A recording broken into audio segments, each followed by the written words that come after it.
sait jamais avec moi. Alléluia. Mais on va faire de notre mieux. Alléluia. On va parler de la parole du Seigneur aujourd'hui en ce beau dimanche des nations. Mais on va se lever tous ensemble et nous allons prier notre Seigneur. Amen. Alléluia. On va prier que le Seigneur prenne le contrôle des moments qui vont suivre. Alléluia. Donc prions tous ensemble. Éternel des armées, nous te rendons grâce, nous bénissons ton Saint-Nom. Nous te disons merci Père éternel pour l'opportunité que nous avons de te servir Seigneur. Nous te remercions encore aussi pour ton Saint-Esprit que nous ressentons en ces lieux. Papa, nous ne voulons pas le prendre pour acquis Seigneur. Nous venons maintenant pour le temps de la parole et nous demandons ton onction Seigneur. Nous avons besoin vraiment de ton onction car nous ne pourrons pas saisir les choses de l'Esprit. Elles sont folies pour nous Père. Aide-nous Seigneur, aide-nous à disparaître et que toi seul paraisse Seigneur Jésus. Parle à nos cœurs, que cette parole trouve une place dans nos cœurs, qu'elle germe et produise des fruits, que ces fruits nous conduisent à la vie éternelle. Papa, aide-moi à disparaître et que toi seul paraisses et à prêcher ta parole sans crainte ni faveur, Seigneur. Et c'est au nom de Jésus-Christ que nous te prions. Et nous disons tous au nom de Jésus. Alléluia. Et pendant que vous êtes debout, nous allons juste lire un passage et après je vais vous laisser vous asseoir. Amen. Donc on va aller dans Genèse chapitre 11 et on va lire juste un verset. Genèse 11, verset 1. Genèse 11, verset 1.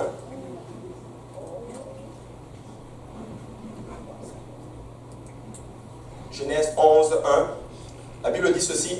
Toute la terre avait une seule langue et les mêmes mots. Toute la terre avait une seule langue et les mêmes mots. Amen. Et vous pouvez vous asseoir dans la présence du Seigneur ce soir. Alléluia. Maintenant, je vais prêcher un message par la grâce du Seigneur et je crois que le Seigneur m'a donné ce message pour ce soir. Et en fait, si je devais même donner un titre, je dirais littéralement une nation bénite. Amen. Une nation bénite. Dis à ton voisin, une nation bénite. Amen. Nous allons parler de cela aujourd'hui. Amen. Et avant de cela, je vais juste faire quelques informations que je vais vous donner. C'est pas, je ne vous apprends rien, c'est des choses que vous pouvez vous-même aller à rechercher littéralement. Mais ce n'est pas vraiment des révélations que je vous donne. Mais si vous regardez littéralement dans le monde, vous pouvez vous rendre compte de quelque chose, et je sais que ce n'est pas une révélation, c'est que nous appartenons tous à une nation. Amen. Il y a certaines personnes qui se disent apatrides. Apatride, c'est un mot pour dire qu'il n'a pas de patrie. Mais si vous creusez bien au fond, ils ont littéralement une nation. Amen. Nous appartenons à une nation et comme vous le savez, il y a une multitude de nations. Maintenant, je suis content, le pasteur a donné la définition du mot nation. Mais je suis allé aussi regarder la définition quand je suis rentré à la maison. Et regardez ce que le petit Robert dit. Le petit Robert dit ceci. Une nation est un groupe humain constituant une communauté politique établie sur un territoire défini et personnalisé par une autorité souveraine. C'est du gros français. Amen. Hallelujah. Mais ça, c'est ce que le petit Robert nous dit. Mais un autre dictionnaire donne une autre définition.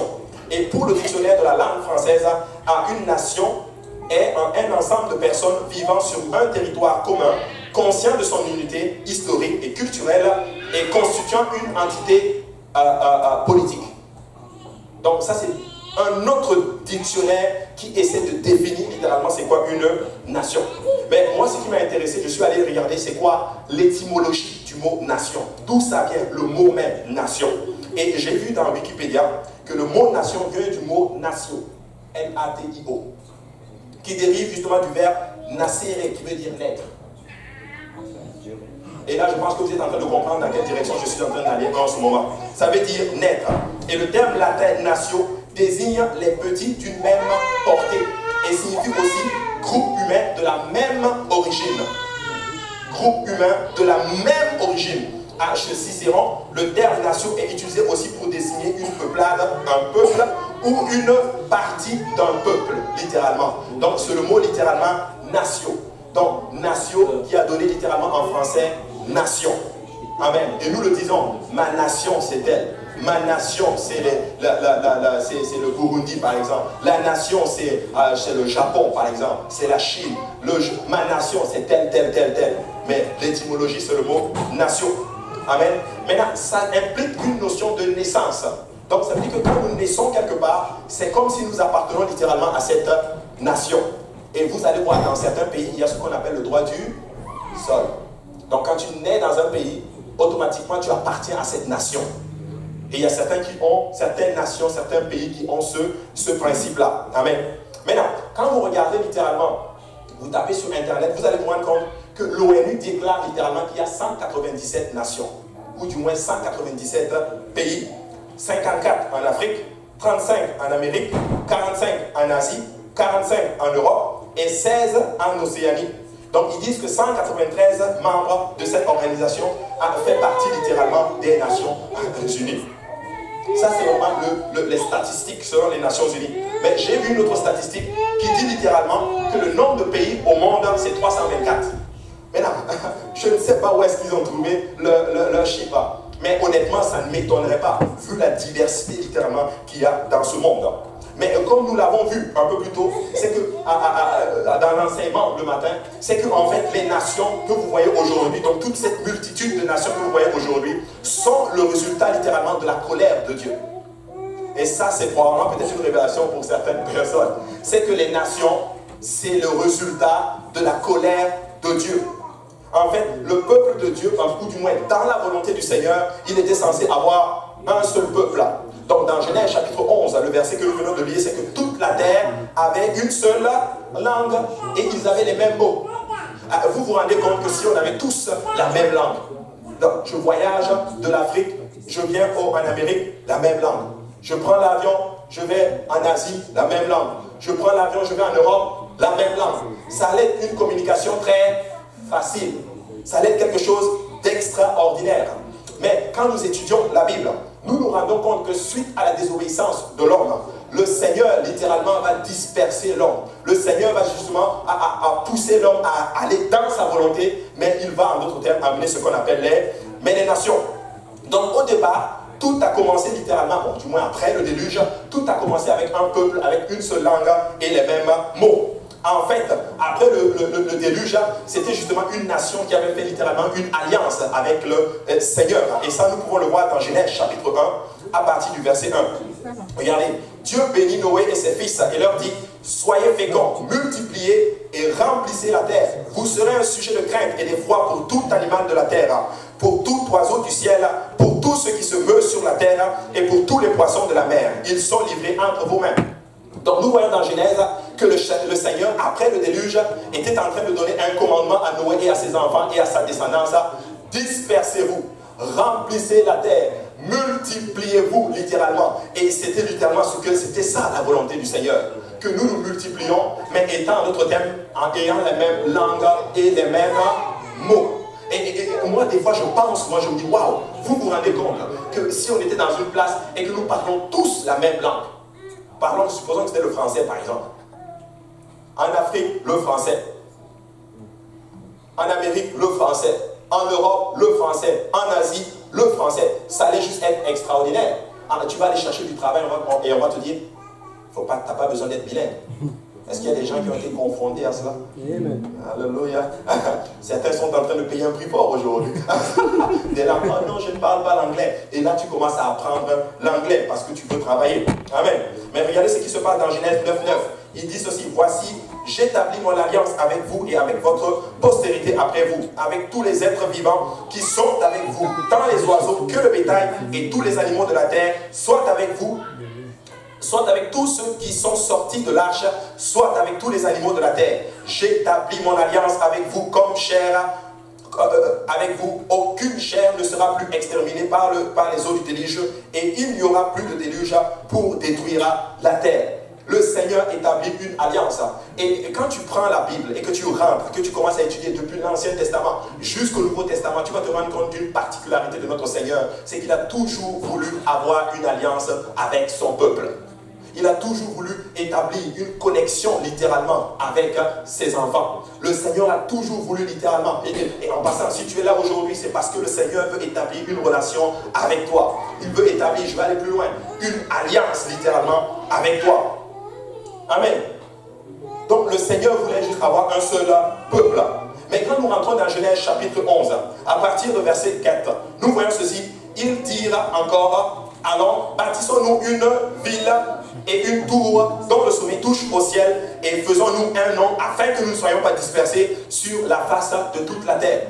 Donc nous voyons là dans Genèse chapitre 9 que le Seigneur était en train de leur demander dispersez-vous, remplissez la terre. Ça, c'était le commandement du Seigneur. Ça, c'était l'alliance qu'il établissait littéralement avec le Seigneur. Et nous, aujourd'hui, le Seigneur nous le demande littéralement de nous disperser d'une façon spirituelle, de nous multiplier. Ça peut être physique, c'est bon d'avoir des enfants, comme ça peut l'être aussi spirituellement. Nous devons évangéliser, nous devons partager la parole du Seigneur partout, nous devons avoir des églises filles un peu partout, nous devons à notre terme nous multiplier, et ça c'est la volonté du Seigneur. Mais nous voyons dans Genèse chapitre 4 que les peuples se disent l'un à l'autre, allons et bâtissons-nous une ville et une tour dont le sommet touche le ciel, et faisons-nous un nom afin que nous ne soyons pas dispersés. Dieu dit, dispersez-vous. Eux disent, faisons une tour pour ne pas nous disperser. Vous savez, ce peuple-là, en fait, là, malgré le fait qu'ils avaient la bénédiction du Seigneur, ils étaient capables de communiquer ensemble les mêmes langues, la même mot. Mais qu'est-ce qu'ils voulaient faire? Ils voulaient juste se mettre ensemble pour ne pas faire la volonté de Dieu. Vous savez, il n'y a pas de problème avec l'unité. Mais le problème, si tu t'unis à quelqu'un pour faire quelque chose qui est hors de la volonté du Seigneur, ça ne devient plus dans la volonté du Seigneur. Nous devons nous unir, mais nous devons nous unir pour faire ce que Dieu veut que nous devons faire. Et ça, c'est très important. Donc, dispersez-vous. Eux, ils disent non, restons ensemble pour ne pas être dispersés sur la face de la terre. Maintenant, le but était de s'étendre, mais nous voyons que le désir humain, c'est de rester ensemble pour ne pas faire la volonté du Seigneur. Et vous savez quoi? Le désir humain va souvent, du moins, à l'encontre du désir de Dieu. Souvent, nous n'avons pas envie de faire ce que Dieu veut que nous fassions. Dieu va te dire, fais ceci. Mais toi, tu as un désir, je veux faire cela. Dieu te dit, non, ne fais pas ceci. Mais toi, tu veux faire cela. Mais je veux vous dire, peuple de Dieu, Dieu ne travaille pas dans la rébellion. Dieu ne travaille pas dans la désobéissance. Dieu travaille dans l'obéissance. Écoutez, moi je crois littéralement ceci, que la malédiction est une conséquence de la désobéissance. Amen. Dieu ne peut pas maudire, mais quand tu désobéis, vient la malédiction. Donc ainsi, si la désobéissance, la malédiction est une conséquence de la désobéissance, devinez quoi, la bénédiction est une conséquence de l'obéissance. Donc le but était de s'étendre, le but n'était pas de rester ensemble. Et nous ne savons pas combien était la population à cette époque. Mais une chose est sûre que nous devons comprendre, c'est qu'ils étaient bien organisés. Amen. Parce que pour faire certaines choses, il faut être bien organisé. En fait, c'était littéralement une nation. Donc, ils avaient probablement un système politique. Ils avaient un problème, un système de gestion. Ils étaient bien organisés pour faire la volonté du Seigneur, pour ne pas faire la volonté du Seigneur. Et vous savez quoi, des fois, nous sommes très ingénieux, et la Bible déclare, nous sommes souvent comme ingénieux à faire le mal. Amen. Mais nous devons développer quoi? L'ingéniosité, si on peut le dire ainsi, pour faire la volonté du Seigneur. Ils avaient une structure, comme toute nation, ils avaient probablement un dirigeant. Et ça prenait un autre terme, quelqu'un pour les diriger hors de la volonté du Seigneur. Comme le diable veut vouloir littéralement te diriger hors de la volonté du Seigneur. Je suis là pour dire à quelqu'un aujourd'hui, peut-être que tu es dans la maison du Seigneur, mais le diable ne voulait pas que tu sois dans la maison du Seigneur. Mais je rends grâce à Dieu, c'est que tu as dit non au diable et tu as dit oui au Seigneur et tu es là dans la maison du Seigneur aujourd'hui. Tu es en train d'aller contre ce que l'ennemi veut pour toi, pour faire ce que Dieu veut pour toi. Amen. Donc ça prenait quelqu'un pour les diriger. Maintenant, dans quelle direction je vais? Regardez Genèse 10, 8 dit ceci. Couche engendra aussi Nimrod. C'est lui qui commença à être puissant sur la terre. Il fut un vaillant chasseur devant l'Éternel. C'est pourquoi l'on dit, comme Nimrod, vaillant chasseur devant l'Éternel. Il régna d'abord sur Babel, Érec, Akka et Calmé au pays de Shinéa. Et quand j'ai commencé à étudier cela aujourd'hui, est-ce que vous savez ce que veut dire le mot Nimrod en hébreu? Nimrod veut dire rebelle. En fait, littéralement, leur dirigeant était la rébellion. Et je suis là pour dire à quelqu'un, la rébellion ne pourra pas accomplir les desseins du Seigneur dans ta vie. Si tu veux avoir la bénédiction du Seigneur, tu dois obéir au Seigneur. Ça ne sert à rien de se rébeller contre Dieu. Il est l'ancien des âges. Ça ne sert à rien de se rébeller contre Dieu. Il est le Tout-Puissant. Ça ne sert à rien de se rébeller contre Dieu. Écoute, lui seul subsiste à jamais. Écoute, quand le monde va t'abandonner, devine bien, il restera toujours Jésus. Même si le monde est avec toi, il reste toujours Jésus. ça ne sert à rien de se rébeller contre le roi de gloire. Vaut mieux faire la volonté du Seigneur pour être béni. Donc, Nimrod veut dire rebelle. Il fut le chef plus important, il fut le chef pendant 400 années entre le déluge et Abraham. Il était quelqu'un de très entreprenant et il semble qu'il a même été l'instigateur de la construction de la tour de Babel. Vous savez quoi, le peuple ne s'est pas levé un beau matin pour se dire unissons-nous pour ne pas nous disperser. Il fallait quelqu'un, littéralement, pour les inspirer à faire quelque chose qui est hors de la volonté du Seigneur. Et c'est comme ça aussi que l'ennemi travaille. Écoute, tu ne te lèves pas du bon matin comme cela et tu te dis, ok, je vais aller commettre quelque chose de grave.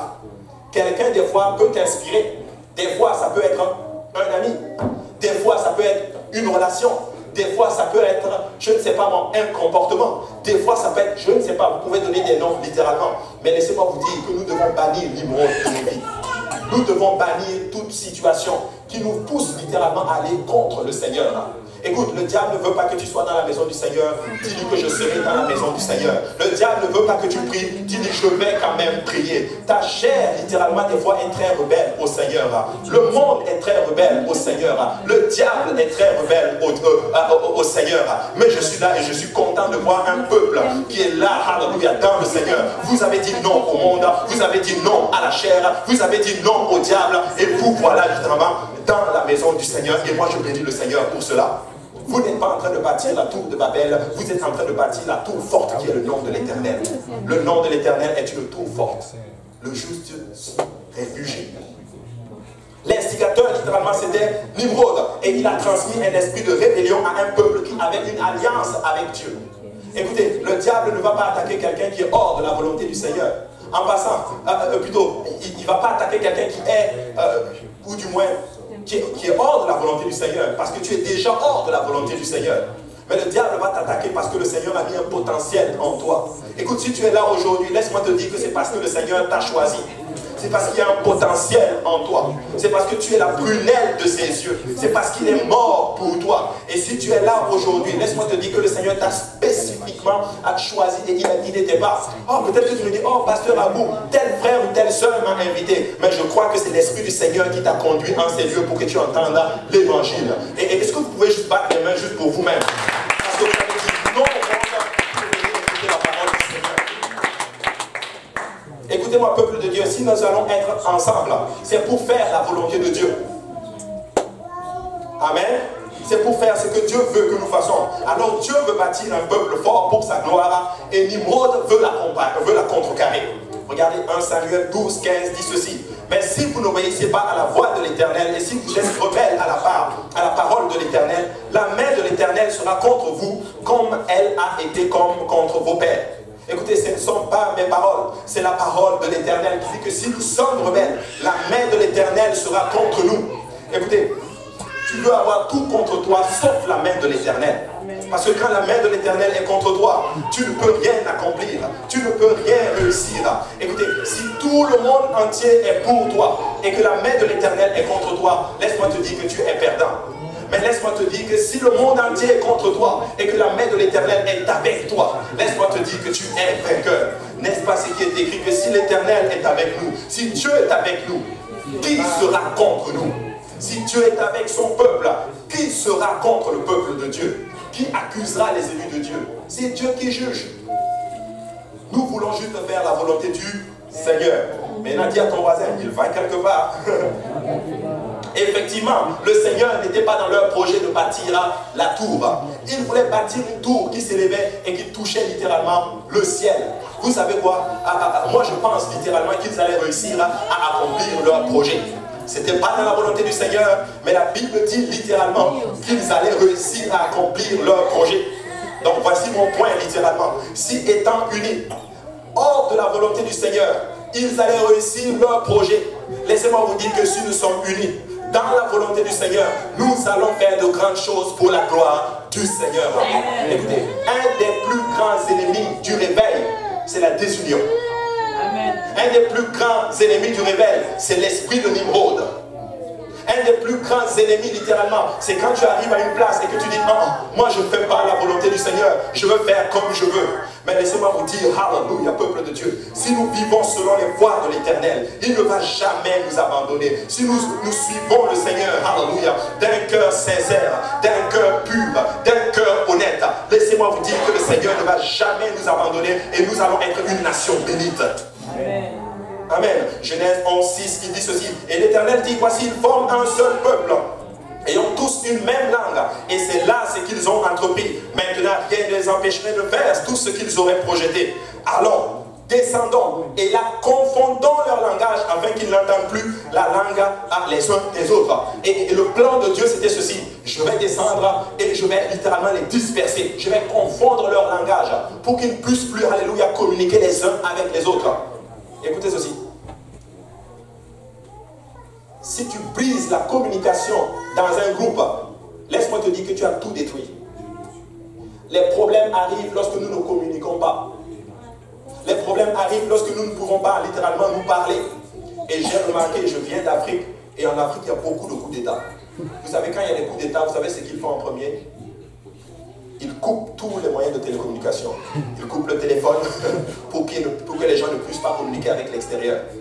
Et ça, c'était un principe fondamental que Dieu avait instigé depuis longtemps.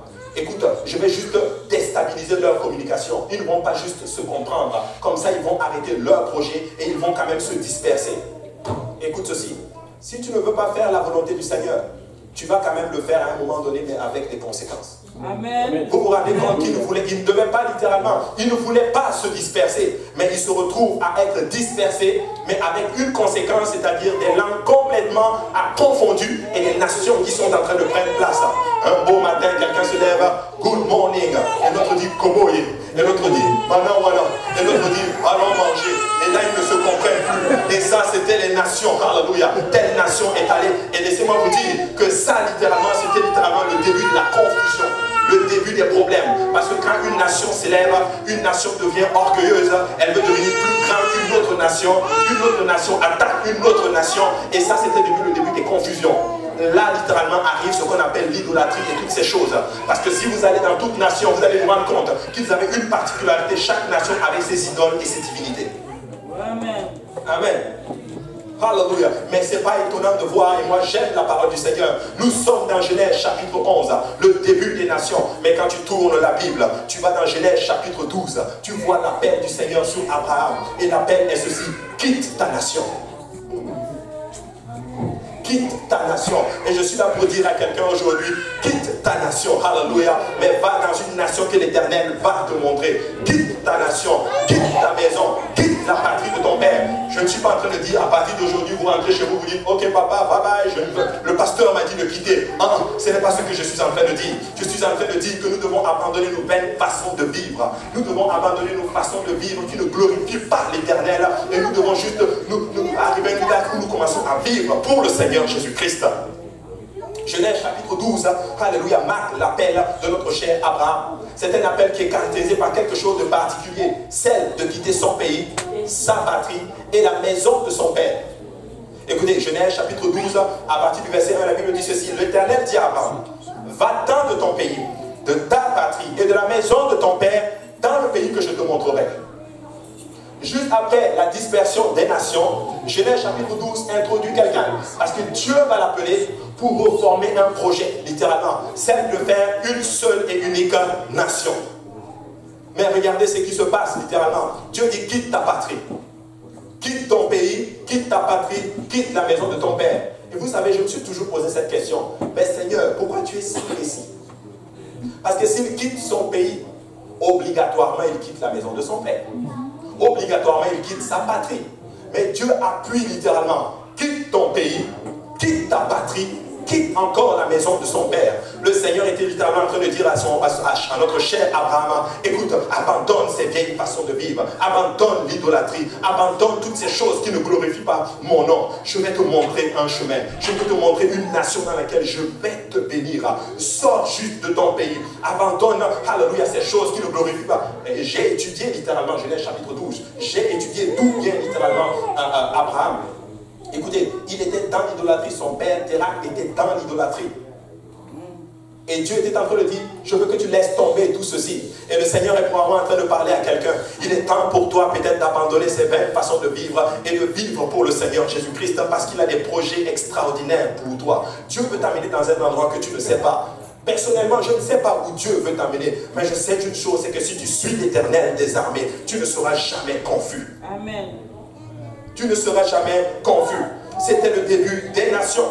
Mais dans Genèse chapitre 12, Dieu va appeler Abraham pour commencer un projet extraordinaire. Le Seigneur ne cherche pas à bâtir des nations, mais il cherche à bâtir une nation. Amen. Amen. Il cherche à bâtir une nation où lui seul est Seigneur, où lui seul est Dieu et lui seul est roi.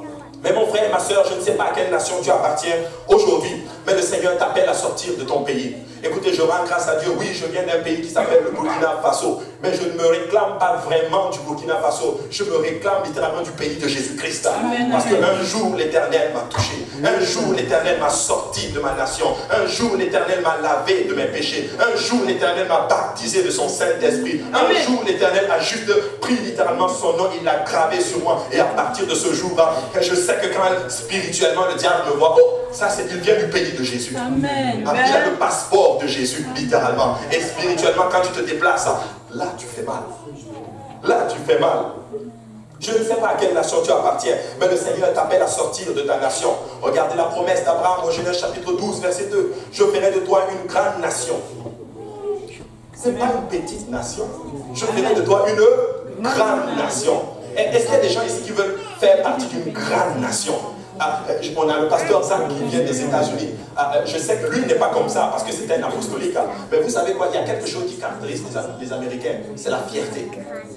Vous savez pourquoi? Parce qu'ils viennent du pays le plus puissant au monde. Mais je suis content de dire que la nation à laquelle nous appartenons, qui est la nation de Jésus, est la nation la plus puissante. La Bible déclare, heureux le peuple qui a l'Éternel pour Dieu. Je le dirais ceci, heureux le peuple qui a Jésus-Christ pour Seigneur. Nous savons qui est le Seigneur. Nous connaissons son nom, alléluia. Certains connaissent des choses à propos de Dieu, mais nous le connaissons. Amen. Écoutez, on a posé la question à Liz Tolkien. Et Liz Tolkien a posé la question à des médecins. Est-ce que vous connaissez Jésus? Et ils lui ont dit ceci. Les médecins ont dit, oh, nous avons entendu parler de lui. Il a dit, ok, vous avez entendu parler de lui. Mais moi, je le connais. Amen. Nous connaissons Jésus. Et je suis là pour dire qu'il nous connaît aussi. Et ça, c'est la chose la plus extraordinaire. Regardez, je ferai de toi une grande nation. Je te bénirai. Je rendrai ton nom grand. Et tu seras une source de bénédiction. Je bénirai ceux qui te maudiront. Et je maudirai ceux qui te maudiront. Et toutes les familles de la terre seront bénies en toi. Écoute, tu vas faire partie d'une nation. Et toutes les familles de la terre seront bénies. Écoutez, je ne sais pas, alléluia, j'ai étudié un peu cet appel, j'ai étudié un peu cette alliance.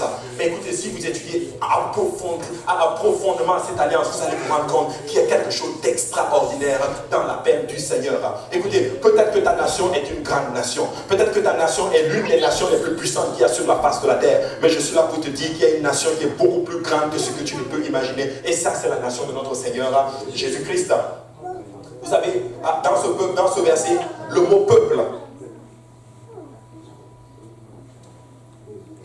c'est le mot goï. Le mot peuple en hébreu, c'est le mot goï, qui veut dire nation, peuple. Mais hey, j'ai vu une définition qui a troublé mon esprit. Peuple en hébreu, littéralement, il y a une autre traduction qui dit ceci, le mot goï qui veut dire peuple non hébreu, descendant d'Abraham, d'Israël. Je ne sais pas si vous avez compris. Le mot peuple en hébreu, c'est le mot goï, qui veut dire un peuple non hébreu, descendant d'Abraham.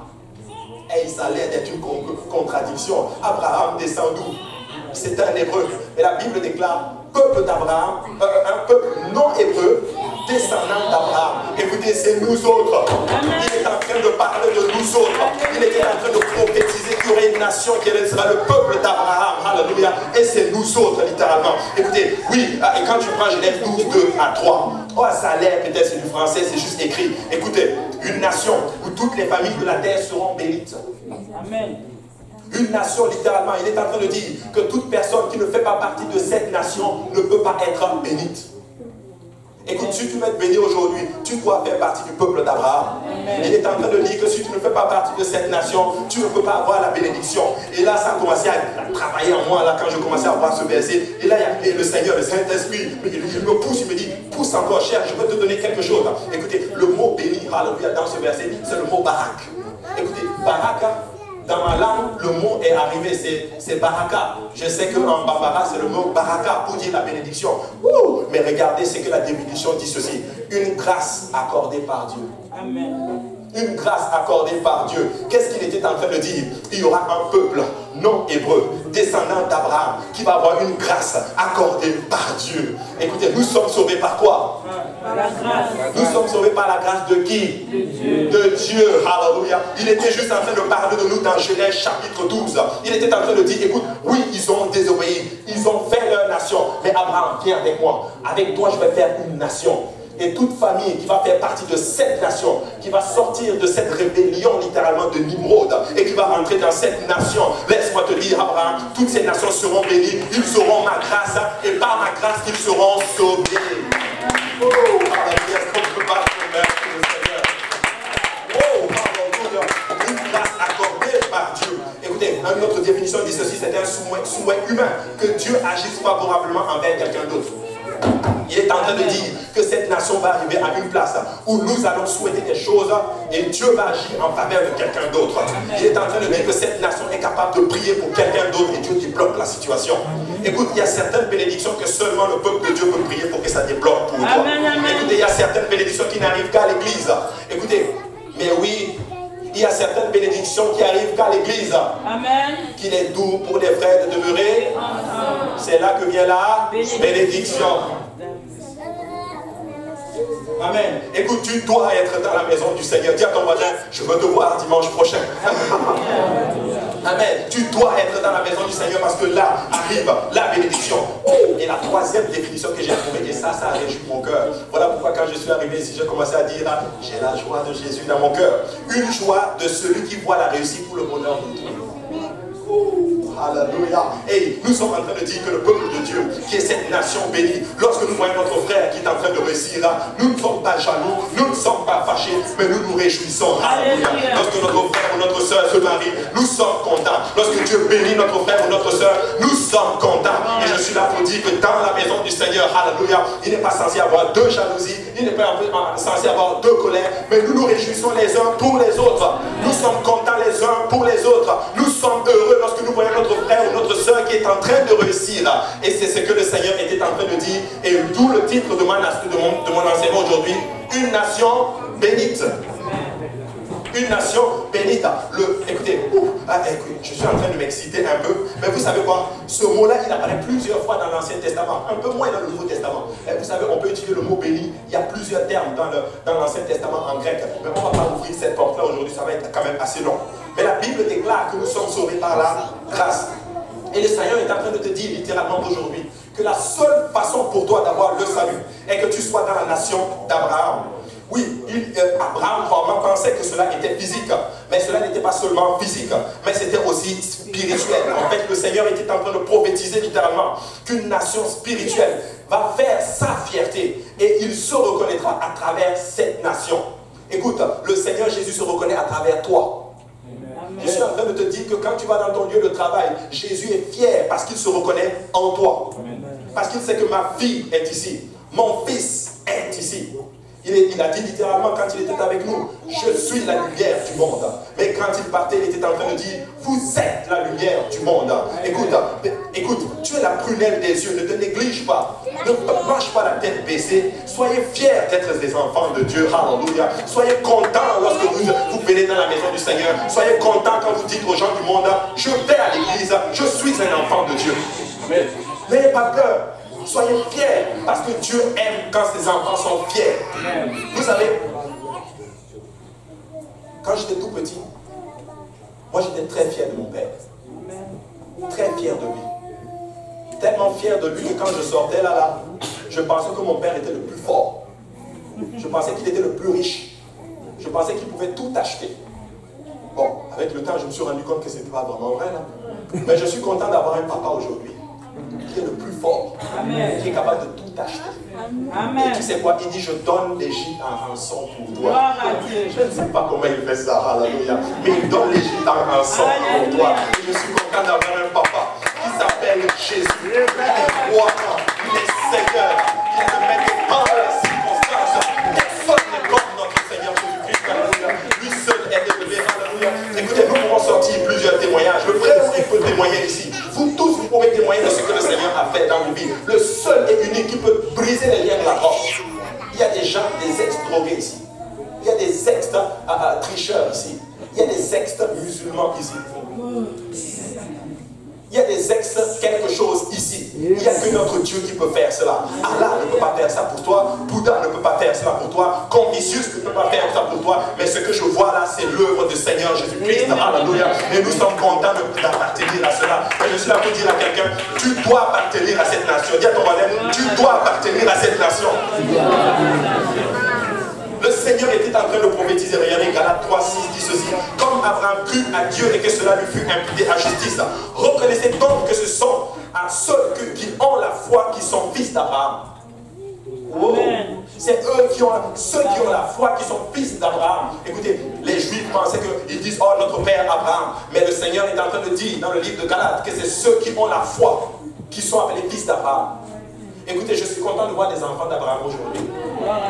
Parce que vous avez la foi. Et votre foi est témoignée par votre présence dans la maison du Seigneur. Votre foi est témoignée par ce que vous faites pour Dieu. Écoutez, il y en a qui payent un prix fort pour servir le Seigneur. Je sais que ce n'est pas facile pour certains d'entre vous. Une d'entre elles m'en a parlé la dernière fois d'études. Ce n'est pas facile. Mais ma soeur, laisse-moi te dire, alléluia, que tu as la foi et tu es la fille d'Abraham. Amen. Reconnaissez que tous ceux qui ont la foi sont fils d'Abraham. Aussi l'Écriture prévoyant que Dieu justifierait les païens par la foi, a d'avance annoncé cette bonne nouvelle à Abraham. Comment on appelle l'évangile? La bonne nouvelle. Il dit qu'il a annoncé cette bonne nouvelle à Abraham. Il va sauver les païens. Oh, alléluia. Écoutez, je rends grâce à Dieu qu'un jour, même si j'étais dans mon Cayenne natal, alléluia, paumé, alléluia, aucune chance de rencontrer le Seigneur, il a étendu un plat. Il avait même dit dans Genèse chapitre 12, mon père n'était même pas encore né, mon grand-père n'était même pas encore né, mais il m'avait dans sa pensée. Il vous avait chacun dans sa pensée. N'êtes-vous pas content de servir un Dieu comme ça? Ne voulez-vous pas prendre part à une nation comme cela? Wow. Comme Abraham crut, regardez ceci, a d'avance annoncé la bonne nouvelle à Abraham. Toutes les nations seront bénies en toi. Toutes les nations seront bénies en toi, comme Abraham crut à Dieu et que cela lui fut imputé à justice. Reconnaissez donc que ce sont ceux qui ont la foi qui sont fils d'Abraham. Amen. Reconnaissez que c'est ceux qui ont la foi qui sont fils d'Abraham. Écoutez, quand le Seigneur est en train de dire, je vais te donner des enfants, je vais te donner une grande nation, je vais faire de toi une grande nation. Il était en train de dire qu'un temps viendra, alléluia, je vais avoir un peuple. Ce peuple va être baptisé par mon esprit. Et par cet esprit, je vais graver ma loi dans leur cœur. Je ferai de telle sorte qu'ils puissent obéir à mes commandements, alléluia. Et ce peuple va me servir. Ils seront porteurs de l'alliance, alléluia. Je suis là pour déclarer, ce n'est plus les Juifs qui sont porteurs de l'alliance, mais ce sont les nations. C'est nous autres. Amen. Ou du moins, c'est la nation de Jésus-Christ qui est porteur de l'alliance. Vous pouvez l'annoncer l'évangile, alléluia, à quelqu'un. Vous pouvez dire à quelqu'un, tu peux te repentir, tu peux être baptisé au nom de Jésus-Christ et tu peux recevoir le don du Saint-Esprit. J'ai vu des frères et sœurs au métro imposer la main à des personnes qui n'avaient pas le Saint-Esprit. Et ils ont prié avec ces personnes-là et ces personnes ont reçu le Saint-Esprit. Parce que nous sommes détenteurs de l'alliance. Écoutez, j'ai vu des sœurs et des frères littéralement imposer la main à des gens, littéralement, et ces gens ont été instantanément guéris. Amen. J'ai vu des gens recevoir le Saint-Esprit dans des bus, parlant en langue. J'ai vu des gens recevoir le Saint-Esprit dans le métro, parlant en langue. Ça me rappelle l'autre fois une séance d'évangélisation. On rencontre une jeune dame, on lui parle de l'évangile. Tu sais que tu dois te repentir, tu sais que tu dois être baptisé au nom de Jésus-Christ, tu sais que tu dois recevoir le don du Saint-Esprit avec l'évidence de parler en langue. Oui, mais je n'ai jamais reçu le don du Saint-Esprit. Je n'ai jamais parlé en langue. En passant l'évidence du Saint-Esprit, c'est que tu parles en d'autres langues. Je n'ai jamais parlé en d'autres langues. Et un frère me disait ceci, écoute, tu peux recevoir le Saint-Esprit maintenant, parce que l'alliance, un temps arrive où les vrais chrétiens adoreront en esprit et en vérité. Écoute, tu peux recevoir le Saint-Esprit maintenant. Le Seigneur peut descendre en toi maintenant. Ah oui, oui, si tu le désires. Est-ce que tu nous permets de t'imposer les mains? Nous lui avons imposé les mains. Ça n'a même pas pris 5 minutes. La sœur a commencé à parler en d'autres langues selon que l'Esprit du Seigneur était en train de lui donner. Écoutez, laissez-moi vous dire, alléluia, que nous sommes porteurs de l'alliance aujourd'hui. Nous sommes détenteurs de l'alliance aujourd'hui.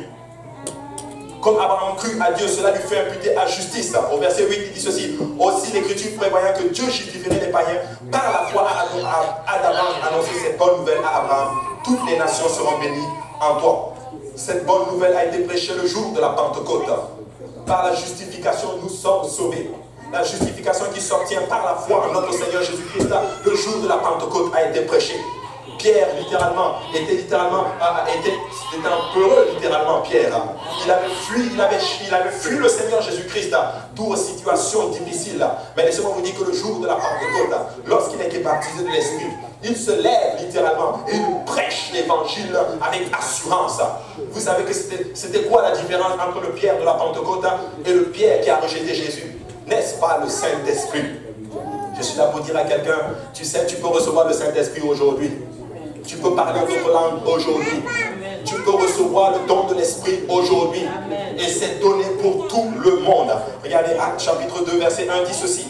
Le jour de la Pentecôte, ils étaient tous ensemble dans le même lieu. Tout à coup, il vint du ciel un bruit comme celui d'un vent impétueux. Et il remplit toute la maison où ils étaient assis. Des langues semblables à des langues de feu leur apparurent, séparées les unes des autres, et se posèrent sur chacun d'eux. Et ils furent tous remplis du Saint-Esprit. Que quelqu'un dise tous remplis du Saint-Esprit, et se mirent à parler en d'autres langues, selon que l'Esprit leur donnait de s'exprimer. Premièrement, c'est que le Saint-Esprit, c'est pour tout le monde. C'est comme ça que le Seigneur, littéralement, était en train de bâtir sa nouvelle nation. Il a appelé Abraham. Abraham a obéi à sa nation, et lui-même est passé par Abraham pour venir sur la terre. Il est mort pour nous. Il a été enseveli pour nous. Le troisième jour, il a ressuscité d'entre les morts. Il a passé 40 jours avec ses apôtres. Et il est monté au ciel. Et avant de monter au ciel, il a dit ceci à ses apôtres. Allez et attendez à Jérusalem. Ça se trouve dans Actes chapitre 1, verset 8. Vous recevrez la puissance du Saint-Esprit venant sur vous. À ce moment, vous serez mes témoins. À Jérusalem, et partout en Judée, et partout jusqu'aux confins de la terre. Mais le jour de la Pentecôte, 10 jours après l'ascension du Seigneur, donc 40 plus 10, ça fait 50 jours. Donc 50 jours après la résurrection du Seigneur Jésus-Christ, le Saint-Esprit était sur les apôtres, alors qu'ils étaient dans la chambre haute, assis, unis ensemble, dans la volonté du Seigneur. Tout à coup, ils se mirent à parler en d'autres langues. Tout à coup, ils se mirent à parler en d'autres langues. Vous savez, je ne serais pas choqué si quelqu'un commence à parler en langue tout à coup, là, maintenant. Parce que je sais que ce sont des choses qui arrivent. Je ne serais pas choqué si ça arrive. Mais laissez-moi vous dire que le jour de la Pentecôte, ils ont reçu le don du Saint-Esprit. Regardez, or, il y avait en ces jours à Jérusalem des Juifs, hommes pieux de toutes les nations qui sont sous le ciel. Au bruit qui eut lieu, la multitude accourut et elle fut confondue parce que chacun les entendait parler dans sa propre langue. Extraordinaire. Amen. Chacun les entendait parler dans sa propre langue. Ils sont en train de parler en langue et les autres les entendent dans leur propre langue. Oh, c'est quelque chose de mystique. Non, non, non, non, non, ce n'est pas quelque chose de mystique. Amen. Je l'ai expérimenté. Certains l'ont expérimenté. Et je suis là pour te dire que si tu veux l'expérimenter aussi, tu peux l'expérimenter. Mais je suis là pour dire, vous savez, depuis le jour où j'ai reçu le don du Saint-Esprit, ma vie n'a plus jamais été la même. Alléluia. Ma vie a complètement changé. Alléluia. Et le Seigneur était juste en train de bâtir sa nation par le Saint-Esprit. Regardez, Actes chapitre 2, 12. Ils étaient tous dans l'étonnement. Et ne sachant que penser, ils disaient les uns les autres, que veut dire ceci? Mais d'autres se moquaient et disaient, ils sont pleins de vin doux. Ils sont pleins de vin doux. Est-ce qu'on s'est déjà moqué de vous parce que vous parlez en langue? Moi, on s'est moqué de moi. Mais c'est pas grave. Amen. Parce que ça a commencé même le jour de la Pentecôte.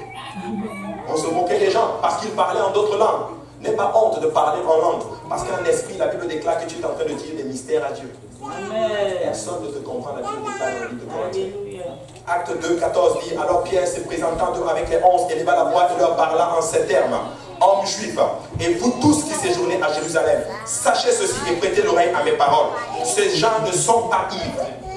comme vous le supposez, car c'est la 3e heure du jour. Mais c'est ici ce qui a été dit par le prophète Joël. Dans les derniers jours, dit Dieu, je répandrai de mon esprit sur toute chair. Que quelqu'un dise toute chair. Toute chair. Vos fils et vos filles prophétiseront. Vos jeunes gens auront des visions et vos vieillards auront des songes. Oui, sur mes serviteurs et sur mes servantes, dans les derniers jours, dans ces jours-là, je répandrai de mon esprit et ils prophétiseront. Hey, nous sommes dans ce temps où le Seigneur a répandu son Saint-Esprit sur tout le monde. Écoutez, j'ai même vu les enfants recevoir le don du Saint-Esprit. J'ai vu les enfants parler en d'autres langues. Alléluia. Écoutez, j'ai vu des enfants de 5, 6, 7 ans parler en d'autres langues avec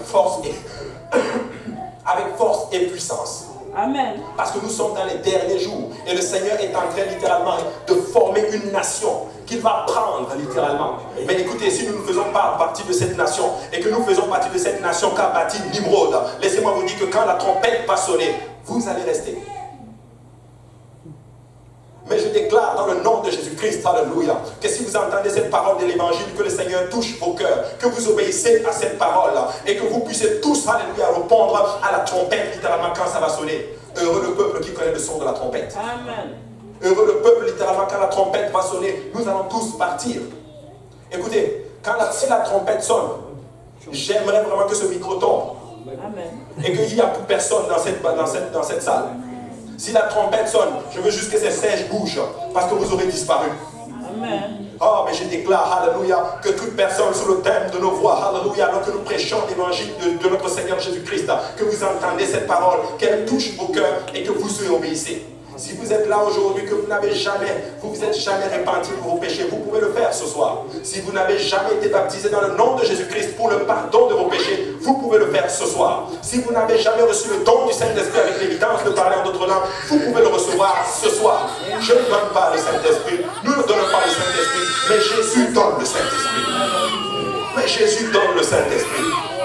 Ils ne sont pas ivres, mais c'est ce qui a été prophétisé par le prophète Joël. Acte 2, 21 dit ceci. Alors Pierre termine avec ces mots. Alors quiconque invoquera le nom du Seigneur sera sauvé. Mon frère, ma soeur, alléluia, arrive à une place où tu invoques le nom de l'Éternel. Alléluia. Ce nom doit d'abord être invoqué sur toi dans les eaux de baptême. Et s'il y a des situations complexes dans ta vie, ne tourne pas ton regard vers le monde. Ne tourne pas ton regard vers le monde. Parce que l'homme va toujours te trahir. Mais tourne ton regard vers le Seigneur. Invoque le nom de l'Éternel et il te répondra.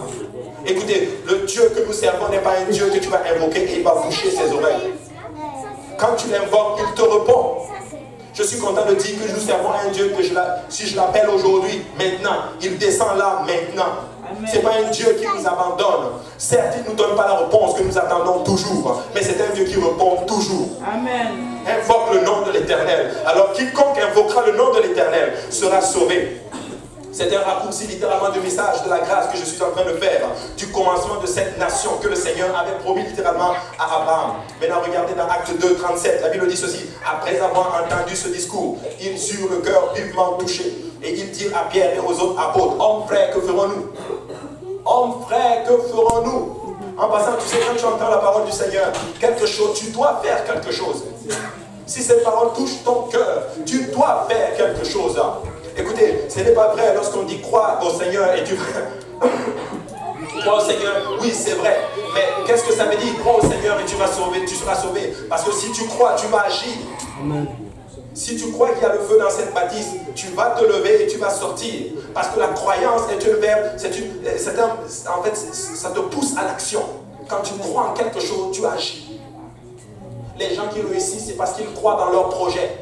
Et ils agissent, ils font tout pour réussir leur projet. Si nous croyons à la parole de Dieu, nous devons agir et faire quelque chose. Nous avons entendu ce message, j'étais en train de dire aux apôtres, notre cœur a même été touché par la parole du Seigneur, homme de Dieu. Que devons-nous faire alors? Écoutez, je vais vous dire, alors qu'est-ce que vous devez faire? Pierre leur dit, répandez-vous, que chacun de vous soit baptisé dans le nom de Jésus-Christ pour le pardon de vos péchés. Et vous recevrez le don du Saint-Esprit. Il n'a pas dit tu vas peut-être recevoir le don du Saint-Esprit. Tu recevras le don du Saint-Esprit. Tu recevras le don que le Seigneur a pour toi. Écoutez, peuple de Dieu, le Saint-Esprit est une puissance extraordinaire. Écoute, le monde peut être contre toi. Les gens peuvent être contre toi. Mais quand tu es baptisé de l'Esprit, quand tu as l'Esprit du Seigneur en toi, laisse-moi te dire que tu vas vaincre toute situation qui est devant toi. Tu as besoin de l'Esprit du Seigneur. Tu ne peux pas vivre pour Dieu sans le Saint-Esprit. Oh, je vous assure, je me rappelle ces moments où je suis venu à Dieu. Paumé comme pas possible, alléluia. Mais je suis convaincu d'une chose, que s'il ne m'avait pas baptisé du Saint-Esprit, dans les 2 semaines qui ont suivi, je ne serais pas dans la maison du Seigneur aujourd'hui. Nous avons eu beaucoup de situations complexes, mon épouse et moi, beaucoup de situations difficiles dans nos vies, mais par la puissance du Saint-Esprit, par la puissance, pas les hommes, par la puissance du Saint-Esprit, nous les avons fait tous tomber. Et je rends grâce à Dieu par sa grâce qui agit encore en nous. Nous sommes dans la maison du Seigneur. Écoutez, si vous êtes là aujourd'hui, c'est par la puissance du Saint-Esprit. C'est par la puissance de Dieu lui-même. Il dit, car la promesse est pour vous, pour vos enfants, et pour tous ceux qui sont au loin, un aussi grand nombre que le Seigneur notre Dieu les appellera. Écoute, le Seigneur est en train d'appeler famille par famille. Et je rends grâce à Dieu pour les familles, ces femmes, ces hommes qui se lèvent, ces jeunes qui se lèvent et qui viennent dans la maison du Seigneur. Le monde est très méchant. Et je rends grâce à Dieu pour des jeunes comme vous. Vous avez dit non au monde et vous servez le Seigneur. Que l'Éternel vous bénisse. Que la grâce du Seigneur soit sur chacun de vous. Alors que vous venez dans, même si vous êtes là aujourd'hui sans vos familles, par votre témoignage, le Seigneur va sauver vos familles. Parce qu'il déclare dans sa parole, crois au Seigneur et tu seras sauvé, toi et toute ta famille. Écoutez, je sers le Seigneur, ma mère, mes parents ne sont pas ici. Mais je sais une chose, il va les sauver. Parce qu'il est fidèle et il va accomplir sa parole. Amen. Et par plusieurs autres paroles, littéralement, la promesse est pour vous, pour vos enfants. Je vais vous donner une petite confidence. Vous savez, je sers Dieu. Mais une des raisons pour laquelle je sers Dieu, je ne veux pas qu'il oublie mes enfants. Amen. Je ne veux pas qu'il oublie mes enfants. Tu me dis, mais pasteur Abou, je n'ai pas d'enfants. Oui, tu n'as pas d'enfants. Mais si tu ne sais pas servir pas Dieu, tu es en train de tromper les enfants que tu vas avoir. Quelqu'un, une soeur m'a raconté un témoignage, son mari est allé à son travail et le boss de son mari est venu lui dire, ah, c'est quoi la chrétienté? Est-ce que toi tu vas à l'église? Son mari lui dit, oui, je vais à l'église tous les dimanches. Pourquoi tu me poses cette question? Ah non, parce que mon fils est venu me voir à la maison et il m'a demandé c'était quoi les chrétiens. Et le mari lui demande, mais qu'est-ce que tu as dit à ton fils? Il dit, ah non, je vais juste dire que les chrétiens, c'est des gens crétins, des gens qui sont fous, qui vont dans des salles et qui prennent un livre et qu'ils appellent la Bible et ils se confient à un monsieur qu'on appelle Jésus.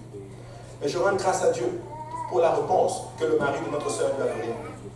Le mari lui a dit ceci, tu as tué ton enfant. Tu l'as tué. Tu dois le laisser servir Dieu. On oblige nos enfants à aller à l'école. Mais quand c'est Dieu, on leur dit ceci, ils vont faire leur choix. Non. Amenez-les dans la maison du Seigneur. Les enfants dérangent, c'est pas grave. Mais je préfère qu'ils dérangent ici, dans la maison du Seigneur, qu'ils dérangent dehors. Je préfère voir nos enfants qui dérangent, mais ils sont quand même dans la maison du Seigneur. C'est des enfants. Le Seigneur va les assagir. Mais écoutez, venez dans la maison du Seigneur. Écoutez, même si vous n'avez pas d'enfants, venez dans la maison du Seigneur, il vous bénira. Même si vous n'avez pas vos familles, servez l'Éternel. Il va sauver vos familles. Amen. Et par plusieurs autres paroles, il les conjurait littéralement et les exhortait disant, sauvez-vous de cette génération perverse. Et je suis là pour dire au peuple de Dieu, sauvez-vous. Sauve-toi. Sauve-toi mon frère, ma soeur. Il est en train de dire que tu as une responsabilité. Mon ami, cours, sors. Il y a le feu. Il y a le feu. Si je dis qu'il y a le feu ici, et que c'est vraiment vrai, je connais des mamans qui vont prendre leurs enfants, qui vont courir à un niveau. Il y a des personnes, même s'ils sont âgés, ils vont sortir d'ici. Et je suis là pour te dire, tu dois sortir parce qu'il y a le feu dans la bâtisse. Le monde va mal. Sauvons-nous, servons le Seigneur. Rejoins la nation d'Abraham. Rejoins cette nation bénie pour obtenir le salut de ton âme et de toute ta famille. Ceux qui acceptèrent sa parole furent baptisés et en ce jour le nombre de disciples augmenta d'environ 3000 âmes. Oh, une nation qui vient de commencer, elle a déjà 3120 morts. Plus les 120 apôtres, 120 qui étaient dans la chambre haute. Et je bénis beaucoup le Seigneur, parce que le jour de la Pentecôte, il y avait peut-être 120. Après, ça grandissait. Mais laissez-moi vous dire, je ne sais pas combien de chrétiens il y a dans le monde, mais tous les jours, les gens reçoivent le Saint-Esprit. Les gens sont baptisés au nom de Jésus-Christ. Parce que le Seigneur est en train de bâtir sa nation. Le Seigneur est en train de bâtir un peuple à son nom. Le diable ment. Oh, c'est Dieu, je veux servir Dieu. Oh non, l'église n'avance pas. Écoutez, c'est un mensonge. L'église avance. Tous les jours, il y a des millions de gens qui reçoivent le don du Saint-Esprit. Tous les jours, il y a des gens qui sont baptisés au nom de Jésus-Christ. Tous les jours, il y a des gens qui vivent dans la sanctification. C'est un mensonge quand je dis seulement que l'Église ne marche plus. L'Église marche. L'Église marche. Le nombre des disciples augmenta d'environ 3000 âmes. Vous avez de la dispersion à Babel. Le Seigneur a utilisé la Pentecôte pour élever une nation avec laquelle il fait une alliance de bénédiction en concrétisant cela avec le salut par la grâce de toutes les nations. Remarquez qu'à Babel, les langues ont été confondues. Mais à la Pentecôte, le Seigneur a utilisé les langues pour unifier son peuple et confondre par la même occasion ceux qui voulaient persévérer dans la rébellion. Écoutez, le jour de la Pentecôte, oui, il y en a qui ont parlé en langue, mais il y en a qui étaient confondus. Amen. On voit souvent le revers, mais on ne voit pas souvent aussi l'autre face de la médaille. Oui, il y en a qui ont reçu le Saint-Esprit, mais il y en a qui étaient dans la confusion parce qu'ils ne comprenaient pas ce qui se passait. Peuple de Dieu, servez le Seigneur. Rejoignez la nation d'Abraham. Vous obtiendrez la bénédiction de vos âmes. Vous aurez le salut de vos âmes. Le Seigneur va étendre sa main sur vos familles. Il va vous couvrir. Il va étendre sa main sur vous. Et quand l'ennemi viendra contre vous, comme un fleuve, l'Esprit de l'Éternel le mettra en fuite. La Bible déclare. Nous sommes un en Christ. Depuis la Pentecôte, nous sommes devenus un en Christ. Depuis la Pentecôte, il n'y a plus Haïtien, il n'y a plus Congolais, il n'y a plus telle nation, une seule nation qui porte le seul nom de notre Seigneur Jésus-Christ. Nous avons tous un même Père et son nom c'est Jésus-Christ. Alors aujourd'hui, peuple, mon frère dit, s'il advenait un jour que tu n'es pas content de ton frère ou de ta soeur, souviens-toi qu'il a porté le nom de ton Père dans les eaux de baptême. Souviens-toi que c'est ton frère. Souviens-toi que c'est ta soeur. Et ainsi, nous allons réussir littéralement à grandir dans le Seigneur. Est-ce qu'on peut se lever dans la présence du Seigneur?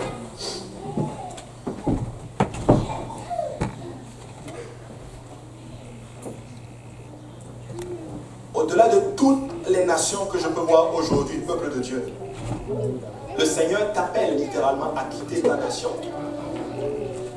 Je ne suis pas en train de dire qu'à partir d'aujourd'hui, rejette ton passeport. Non, ce n'est pas ce que j'ai dit. Tu as besoin de cela pour voyager. Mais je suis en train de dire que tu dois abandonner certaines vaines façons de vivre. En fait, c'est le temps pour toi de servir le Seigneur. C'est juste une façon de parler. Mais c'est le temps pour toi de servir Dieu. C'est le temps pour toi de tout abandonner. Ça ne va pas t'aider.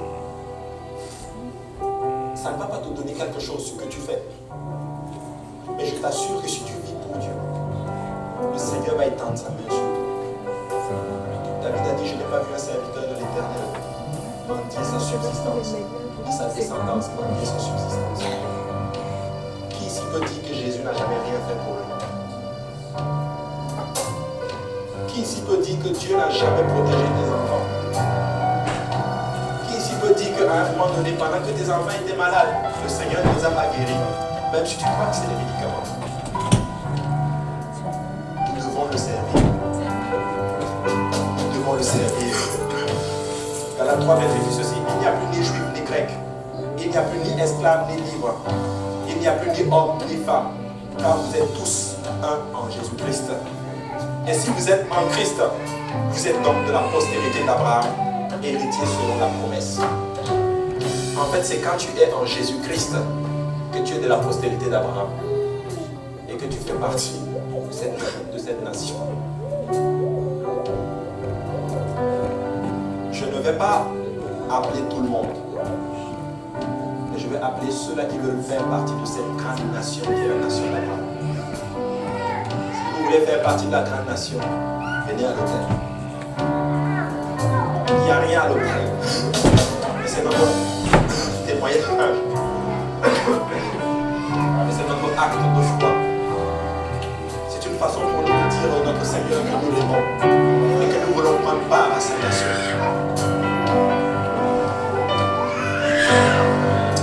Alléluia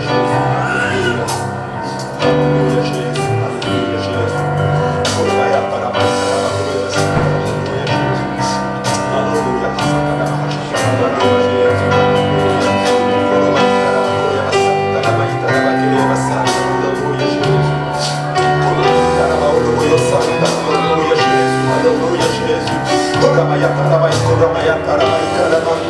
Alléluia, Jésus, alléluia. Je t'aime, Seigneur Jésus, je t'aime, Seigneur Jésus, alléluia, papa. Étends ta main sur ton peuple, Seigneur Jésus, alléluia. Étends ta main sur ton peuple aujourd'hui, Seigneur, alléluia. Alléluia, Jésus, alléluia. Merci Seigneur Jésus, merci Seigneur Jésus, alléluia. Alléluia Jésus, alléluia Jésus, alléluia. Alléluia Jésus.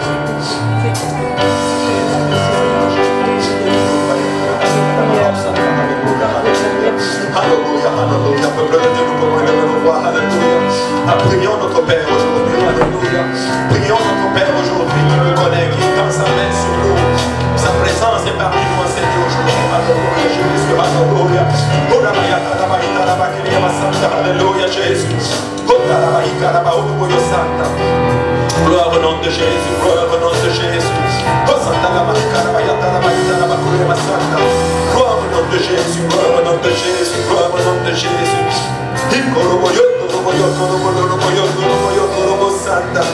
Gloire à ton nom, gloire à ton Saint-Nom, Père. Étends ta main sur ton peuple, Seigneur Jésus. Étends ta main sur ton peuple, Seigneur Jésus. Alléluia. Alléluia, Jésus. Alléluia. Gloire au nom de Jésus.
à prier encore et encore. Alléluia, alléluia. L'Esprit du Seigneur est parmi nous aujourd'hui. Alléluia, Jésus, alléluia. Alléluia, Jésus. Alléluia, alléluia. Gloire à ton nom, Jésus. Gloire à ton Saint-Nom, Père.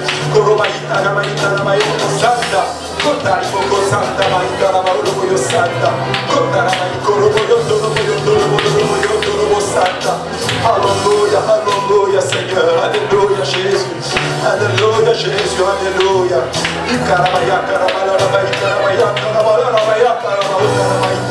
Au nom de Jésus, au nom de Jésus, alléluia. Au nom de Dieu, nous pouvons encore pousser, alléluia. On peut pousser encore et encore. Alléluia, alléluia. On peut encore aller chercher quelque chose. Je sais que quelque chose va être brisé dans l'esprit aujourd'hui. Alléluia. Gloire au nom de Jésus, gloire au nom de Jésus, gloire au nom de Jésus.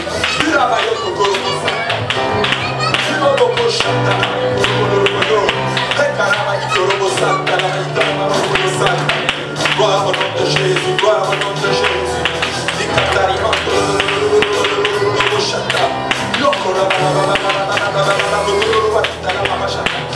Alléluia,